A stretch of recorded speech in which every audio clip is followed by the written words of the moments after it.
So without further ado, I'd like to introduce Patrick O'Connor, soon to be doctor.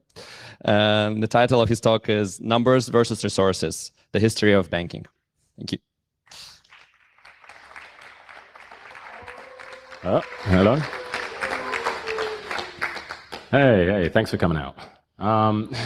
It's soon to be doctor is maybe a slight exaggeration, but this is nothing to do with my thesis. You'll be happy to know. God.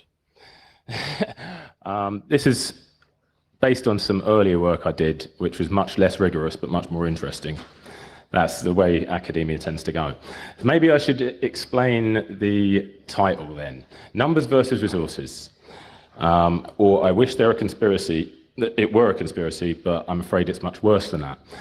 You may have the impression, I think a lot of people do these days, that we're on a kind of train to oblivion in terms of the global economy. It just keeps on growing and growing in all conceivable directions, and nobody seems to have any power to actually affect its progress or stop it. And that leads, I think, to a lot of people having or resorting to the idea that the economy is under the control of a secret cabal and in fact the world's history is under the control of a secret cabal of people who are somehow pulling the strings from the shadows. Now that's a very comforting theory, because if that were true, then we could go and kill the queen or whoever other lizards were available, and then everything would be fixed. And we could all go back to having a sort of sustainable environment and, living in a world where everything wasn't co-opted and taken over by commercial interests, and the surveillance state wasn't creeping up on us, and all these other processes weren't happening that don't really seem to be subject to any kind of democratic or other forms of power. They're all just happening. I became interested in this from a certain perspective when I started reading a book, which I don't have with me, called Gödel Bach by Hofstadter. I don't know if anyone's heard of it. Yeah. Okay, yeah. It's a really interesting book. I think everybody here should definitely read it. And some of the concepts in it that he uses are listed here. Recursive equations, which he shows how interesting they can be. Isomorphisms being ways to create an alternative way of describing something, or differing ways to look, things that can be analogized to each other can be said to be isomorphic. So for instance, if you were to say that a virus has an isomorphism to a self-assembling machine, that would be an example. So it's sort of like an analogy or something like that.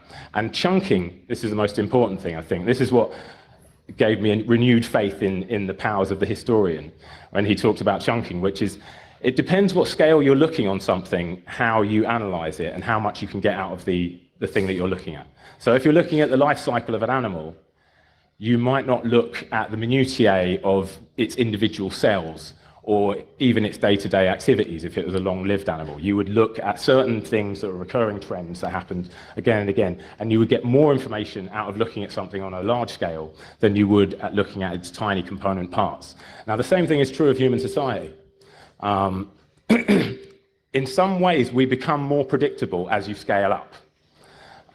One human can do all sorts of crazy things in a given day, but a whole bunch of humans together, if you have enough of them, tend to follow more certain and more, not predictable it's the wrong word, but sort of more open to analysis kinds of paths. And so one big chunk which I've taken an interest in is this process which has happened to the economy, the global economy. As you see, I've written it's from a linear to an exponential tendency. What we have early on in our history is a linear growth in the economy.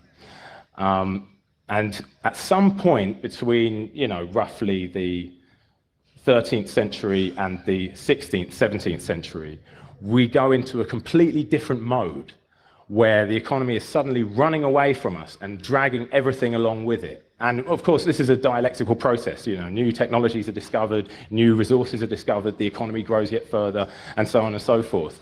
But suddenly it's happening in a way which it never did in the whole of human history before. And Remember, human history here is going back much further than this graph illustrates. It's going back thousands and thousands and thousands of years, and in all that time, there was a linear tendency to the economy. And so what's happened recently in history is actually a really amazing event, which is a little underappreciated. Amazing, but also terrifying. This is the population of the Earth. And as you can see, again, the linear tendency, I mean, actually, in fairness, this is a log scale. So it's not precisely linear before we get to this late period. It is slightly an exponential curve. And that's the discovery of agriculture, what you're seeing there. Well, I'm pointing at my thing, but you're looking at the bits between 4,000 and 0. This is the period where agriculture has been discovered. But it's still a relatively linear tendency. And what we move into after, let's say, sort of, 1,200, 1,300, 1,400, depending on where you put it, is an exponential tendency, which means that we have a population of the world of maybe less than 200 million in 0 AD. In 1400 or 1300 AD, it's still less than 500 million. Now it's 7 billion. So you can see that this is not a tendency that can be in any way sustained in terms of the Earth's carrying capacity. We're hurtling towards something, and it's like being on a kind of out-of-control economic freight train. But of course, there are good results as well as bad ones. I mean, part of the reason the world population has gone up so much is because of the extraordinary advances in medicine and technology and other things that have been discovered through this process of economic growth. Now, the question is, what's driving this? And obviously, if you're Karl Marx, you look at this period after 1500, and you say, well, not obviously, maybe not everyone's read Karl Marx, and you say, well, here we have industrialization. And so industrialization is the key to this change from a linear to an exponential tendency in the economy, in population, and in all these other ways. But if you look earlier on this graph, you can see that actually there's a little mini version. Maybe I need to come around and sort of point this out.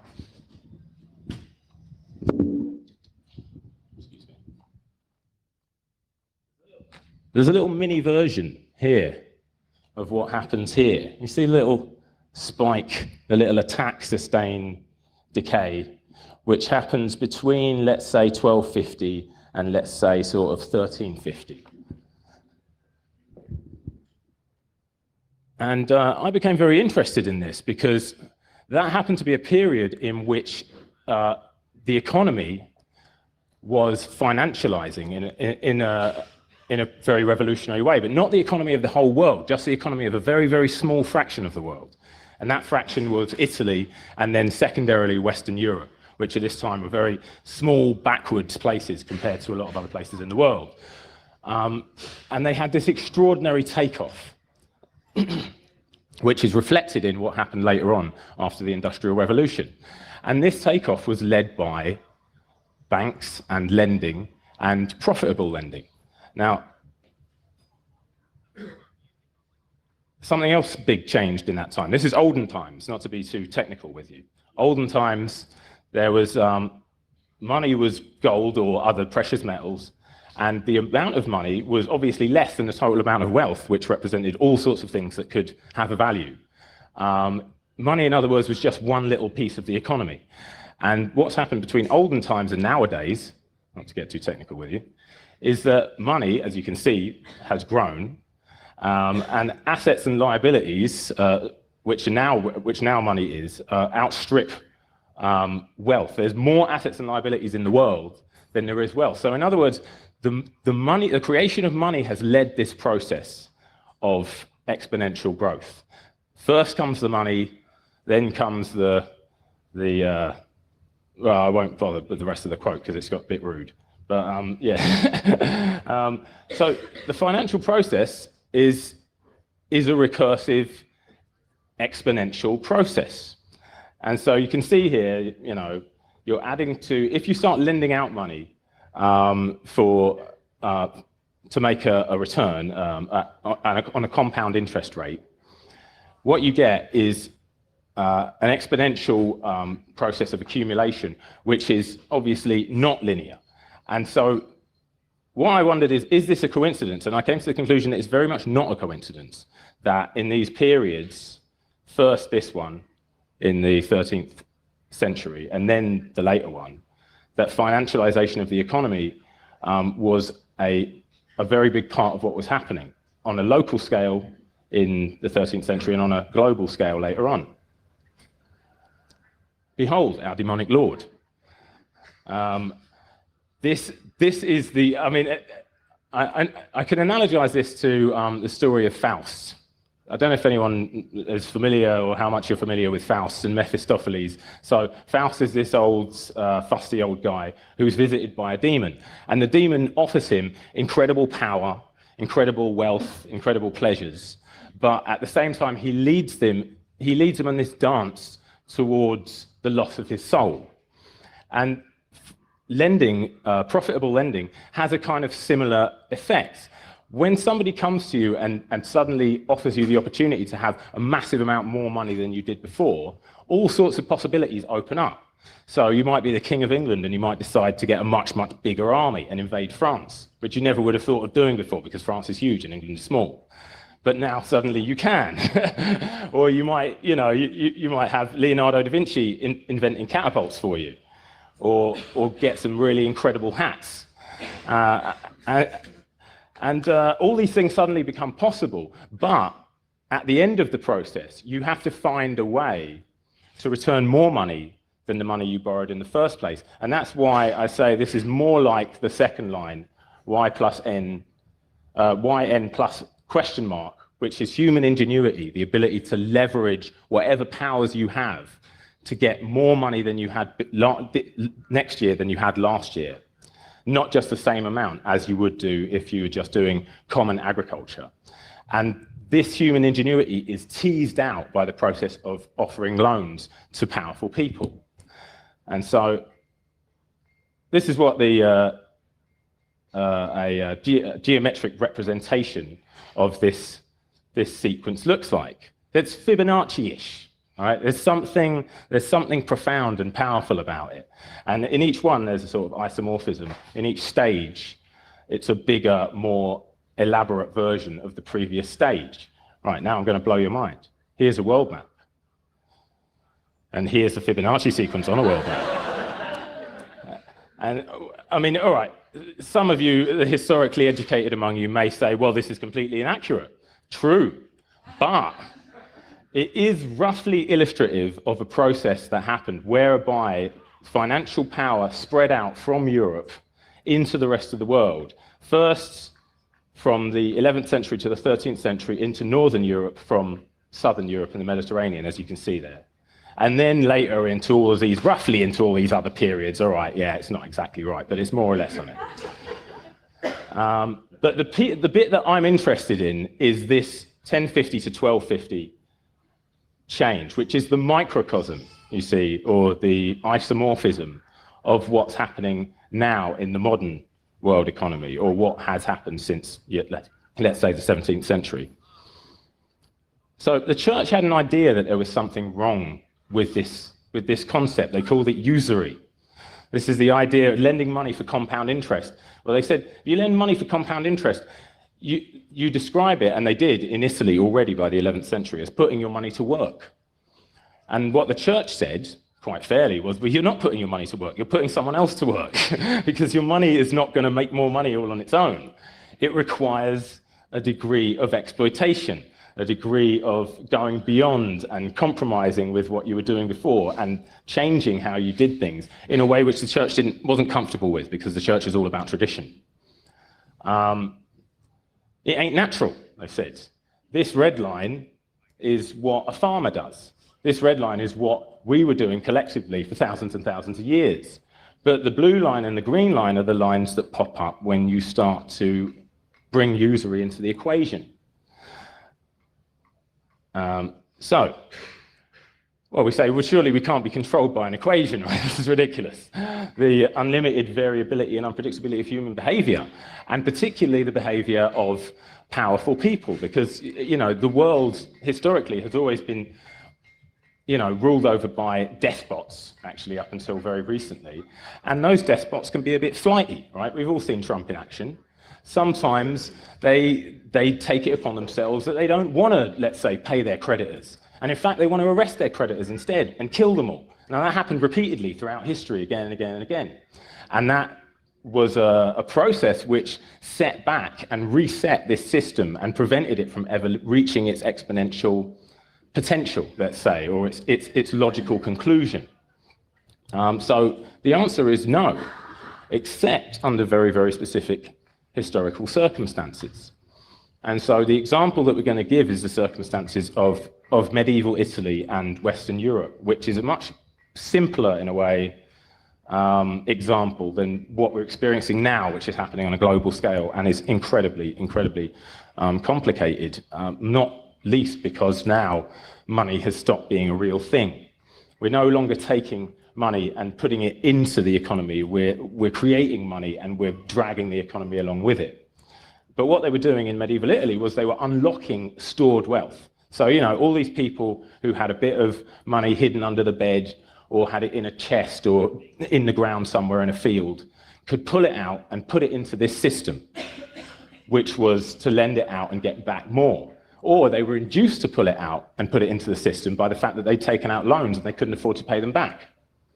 Now, this is the geography that gives us the specific historical circumstances. So we can see Italy here is isolated from the rest of Europe by the Alps in the north and then obviously the sea all around it. And this gave the Italian city-states the opportunity to develop their banking system, which was in contact with the rest of Europe, relatively free from reprisals from the kings and so forth that they were getting involved in.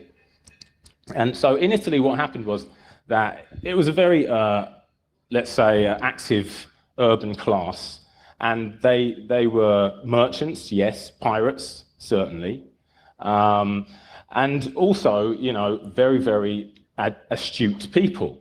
And they took over the civic governments of the Italian city-states, these merchants, and basically sat at the apex of society. And so they ensured that the process by which this equation took hold would remain in force because the rulers had no interest in interrupting the process. They were the biggest debt holders. So the rulers of the Italian economies like Florence and Venice and other places had massive investments in the state debt of their own societies. And so in Venice, they called it the Old Mountain, the Monte Vecchio, which was a gigantic state debt, which everybody in Venice was invested in, but the richest people were the most invested in it.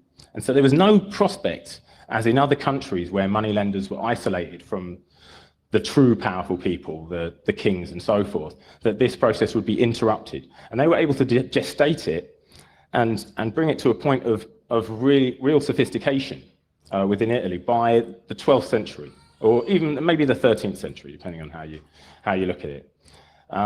This guy was involved. He's the Pope. And there he is, Pope Gregory IX, with a fantastic hat, you may notice, and an even nicer cloak, surrounded by people in a very, very nice building. Well, where did he get the money for all of this stuff? In the long term, he got the money for this stuff from his churches. That is to say, the popes had a network of churches all around Europe, and over the course of the 12th and 13th century, they learned very well how to extort the maximum possible profit from their network of churches, which they never thought of doing prior to that. But in the short term, he got the money from these guys in the corner.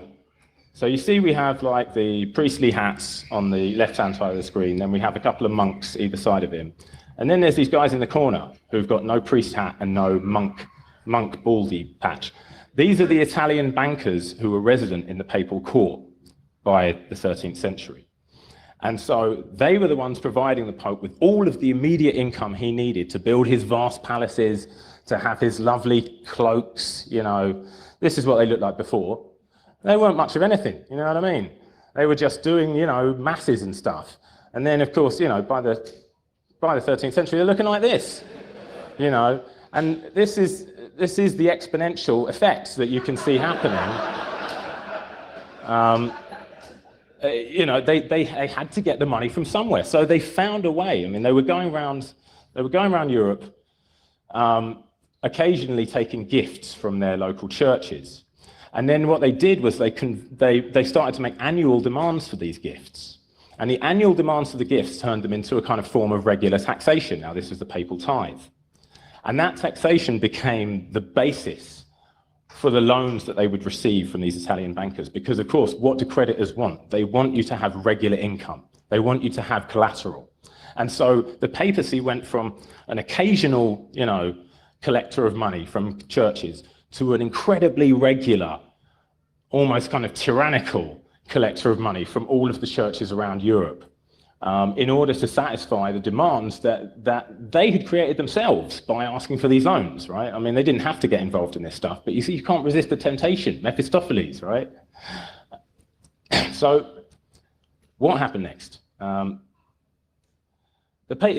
popes converted. They took a little while to come around to the idea that they should be involving themselves in this system. So if you take the early 12th century, excuse me, is there some water? You have, well, you can read it yourself.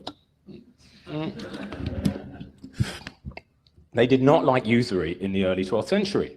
They thought it was awful, in all forms, without exception. By 1168, they were a little, they weren't quite sure, They thought usury is still bad, but what's even worse, is not paying off your debts, because that's really bad. And then by 1179, they changed the form, and this is where you can see this is two Lateran councils. They were basically rephrasing the same statement, but they'd rephrased it in a very legalistic way. They now condemned usari manifesti, manifest usurers. That is to say, pawnbrokers, people who do it on the street, on a small scale, not the big-time merchant bankers from the Italian city-states who were lending them their money in a very, subtle way. By the 1200s, it had gone much further. Now they were borrowing so much money. What's the point in collecting all the tax, bringing it back to Italy and paying it to the bankers? Why not just send the bankers out and let them collect the tax themselves? So Italian bankers from Florence and Venice and Lucca and all of these other cities were tasked with going around Europe and collecting the Pope's taxes on the Pope's behalf. And this is a big step forward for them, because now, of course, they have a connection to everywhere in Europe. The Pope has churches everywhere in Europe. They have to travel everywhere. And, of course, sometimes these churches can't afford to pay their taxes, naturally. And who's there to help them out? Right? It's the same people, the same bankers who have helped out the Pope are now there to help out all of these local churches with paying the money that they owe him. And not only that, hey, maybe you want a bigger monastery, guys. Maybe you want a really vast monastery with like palatial conditions and all of the sorts of things that are going to lead to the Reformation, but we won't talk about that. By 1235, the Bishop of London, you see, the local churches were still against usury. The Bishop of London excommunicated all the Italian bankers. He threw them out. He declared their usurious debts to be illicit. And Pope Gregory IX stepped in and went, hold on a minute here, guys. These are my people. So now we have an international financial regulator. And we have like the IMF in papal form. And his international financial regulations consist of excommunicating people who mess with bankers. This is, in fact, this has happened. This is all real. So this is the vector, right, by which this spread as well. The Crusades involved kings in this process. And so what you see in the red line that goes around Spain is the journey of the kings of England on the Third Crusade. And subsequent to the Third Crusade, they made the same journey again and again and again. And each time they passed Italy, they would meet the Pope and they would meet his people. And then eventually they'd established a relationship with the Pope's people, and then they were being offered all kinds of extra money. So, hey, how about having a bigger crusade? Guys, did you ever think of having twice as big an army as that? Twice as many boats and so on and so forth? And actually, this resulted in one of the most incredible volte-faces of any crusade, which is the fourth one we can see here. The orange line, 1202 to 1204, ended up destroying Constantinople rather than attacking Muslims, because they owed so much money, the Crusaders, to the Venetians who had provided their ships, that they had to pay them back somehow. And Venice came up with the clever idea of going attacking a bunch of other Christians in order to get the money back, because there was more money in Constantinople than there was in Jerusalem. So this is like how they all fall into this same system. And then, of course, the King of England comes back to England with enormous debts. And how does he pay those debts? Well, now he has to find a way of creating new taxes, leveraging the power that he has. Now, these are feudal monarchs. They don't really tax. And suddenly, you know, they have to come up with ways of doing it. So who's there to advise them on how to create taxes? Well, the very sophisticated merchants who are now hanging out in their courts help them out by giving them ideas like customs and excise. And the Italian merchants were actually running the customs and excise system of England in the late 13th century on behalf of the kings, because they owed them the money already. They were just taking back money they'd already lent to the kings in order to go on crusade. And then, of course, they do more tithes. You know, the kings collaborate with the churches. They push everybody and everybody further into poverty, if they can. But then people down the social scale who are being taxed also find it necessary to go and borrow money. And so then you get these little village economies with lenders and debtors and people forfeiting their lands to other people on account of debts, and a concentration of wealth. And this is very much that, you know, biblical phrase, to he who has, you know, will be given a load more, and to he who hasn't will be taken away even the little bit that he has. That's the process which this is creating. It's concentrating wealth. Now, concentration of wealth can be very useful for creating technology, very useful for advancing society in all kinds of ways. You can't build a sewer system without a massive concentration of wealth. And so this isn't something that we should necessarily see as like evil and, you know, always wrong in every conceivable way. But it is a specific process which should come about in this era. This is Florence. This is the growth of Florence between the 12th century and the early 14th century. You can see the walls, the 12th century Florence and the walls of early 14th century Florence. And this is the same exponential effect that we've seen in our opening graphs happening at a highly localized level within the Italian city-states in this period. Those were the profits they were making from throughout Europe. Okay, so all right, I think I've run out of time, so I just have to. I'll take questions, or if there's no time for questions, you can meet me in the bar and ask me stuff. What? Okay. Well, I mean, I believe I've illustrated the point generally, which is that usury has a kind of social effect, a socio-economic, political effect. It drives people to leverage their power, to find more sources of wealth, to innovate, and also to exploit. And that's the downside. And the exploitation bit is the part that we're now running scared of. So the question is, what do we do about it? All right, here's the population graph again. This is what should happen, right? This is what was happening continuously over the period before this exponential effect took hold. What actually did it for the Italian early phase of this was the Black Death and a number of wars and other things, which set this back an awfully long way. And in fact, the entire experiment was destroyed when Italy was invaded repeatedly by the King of France and the King of Spain, etc., whose armies the Italians had done so much to help to develop. That's the irony of it. The process does dig its own grave. And so this will happen by hook or by crook. And the question is, can we take hold of it and make it happen deliberately? Or will it happen all on its own? Because if it does, it won't be pleasant. So political solution, seize the banks. It's pretty simple. It's really obvious. If they return everything that they take out of the system straight back into it, and if they only loan to people who have been democratically mandated to receive massive amounts of money rather than just to anyone who can make them a massive profit, then we can do a lot to turn this power into something which is good for everybody. It doesn't have to be dangerous, it doesn't have to be awful, but it does have to be controlled not to be dangerous and awful, and it's currently not. All right, there's a non-political solution. Some of you may like that better. I don't know. I'm not a computer guy, you know what I mean? You lot do what you feel. I'm not encouraging anything. I'm not encouraging anything. It's illegal. Don't do what you feel. But yeah. Anyway, so yeah, that's the end of that. And thank you very much.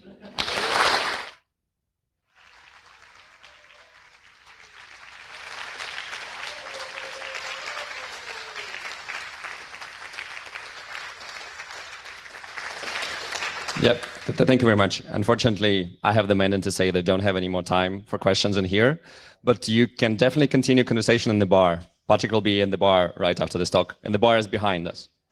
Thank you.